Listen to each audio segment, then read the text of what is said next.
Welcome to Kalispell, Montana, Big Sky Country.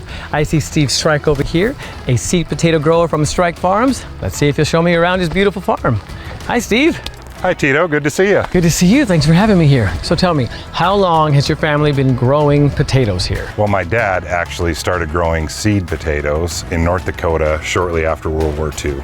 We moved to this area in the 70s. I took over from my dad after I graduated from college. This area we've only been in for about 10 years. We were on the other side of the valley here and we faced some urban encroachment. We were given the chance to start over with a clean slate, so we've got new storages over there. We've got some excellent soil out here, stuff I wish I would have always had, so things are good. So what is it about this region that makes it so particularly good for growing your potatoes? In northwest Montana is pretty geographically isolated from other potato production, a lot of pests, we get hard winters, all things that are very important in a good seed growing area.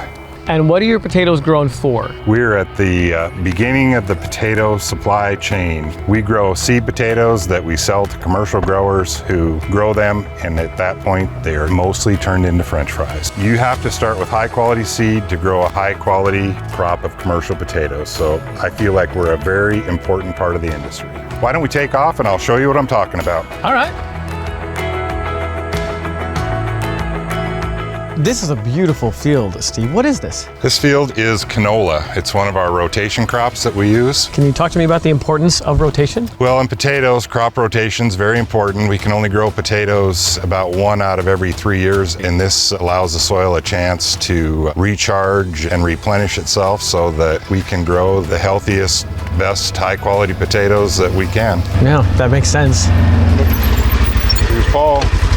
And who's Paul? Hi, Paul. Hey. Paul is my son. Oh, nice to meet you. He's my partner here on the farm. So you are the next generation. What generation are you? I am a second generation seed grower. My dad was first and Paul is the third. And do you think there'll be a fourth? Time will tell. Paul has a couple of little boys. Ideally, it would be nice if they were interested in farming and wanted to do what their dad does, just like Paul did. Do you think they will, Paul? I think they will. Yeah? They're off to a good start. And what are you off to do right now?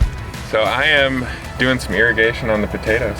All right, well, I don't want to hold you up. It was great to meet you. Yes, good to see you. See you, Paul.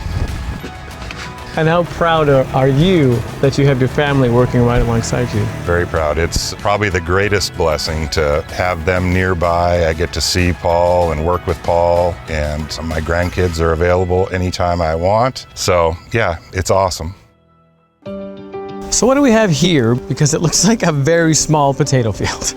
You are correct, very small. This 3-acre field is called our nuclear field, and we use it as the source for all the seed on our farm. We're a foundation farm, so we actually grow our own potatoes. We don't buy any potatoes to plant. So all of the seeds that you plant come from this field? Yes, they're planted very far apart so that we can go in and harvest these plants one at a time, individually bag all the tubers under each plant so they retain their identity. These are called the mother plants. Can you tell me a little bit about this soil, because it is the darkest soil I have seen? Yeah, we're pretty proud of our soil here. The glaciers left some really nice soil for a few miles through this strip. It's very productive and it's been a joy. No rocks either. It's just beautiful black dirt. Once they are grown here, where do they go next? We have a climate-controlled storage facility where they wait till we deal with them next year when we're ready to plant again.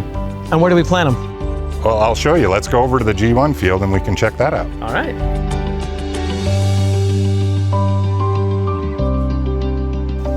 So this is where you plant the seeds from the nuclear field, correct? Yeah, this is our G1 field. This is the highest maintenance field we have on the place. We spend a lot of time here. G1, what does that mean? It's the first generation after nuclear. And how many generations do you go up to? On our farm, we only grow till generation 3. At that time, they're all flushed out and sold to commercial growers. And why is it sectioned like this? And what are the flags for? Each group between flags, they all came from one nuclear plant last year. Our certification agent, Montana State University, they'll test this whole field for viruses. In between each flag, they'll pick about 10 leaves.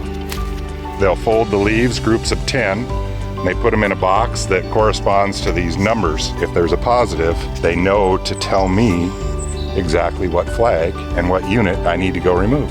If one is infected, they're all infected, and we can easily pull out a whole unit. And what were the results from this year's testing? One of the best ever. We had, I think, maybe 2 out of the Really? whole field. So we put a lot of flags out to find 2. Wow. Well, congratulations. You did a good job this year, apparently. It turned out great.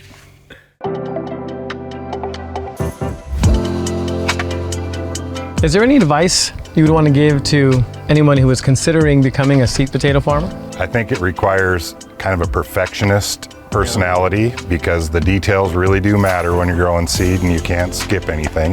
You have to be able to deal with some adversity and figure out how to get through it. And where do you see your farm in 10 to 20 years? We hope things go our way and we can keep enough land in this valley to farm and it doesn't all get developed, and we would have another generation or 2 that would enjoy potato farming like we do. We've got a couple more little ones coming up. If I had my druthers, I would like to see it become a legacy farm and it continues on for a few more generations. Do you ever get time to relax? This is actually one of the stretches where we've got a little time on our hands. We like to do some family dinners at our house, have all the kids and grandkids over and entertain a little bit and play games. So family time. Family time is the best. I would love for you to go and have some family time right now. So I'm gonna head out, but thank you so much for today. It was a real pleasure, Steve. You bet. Thanks for coming, Tito.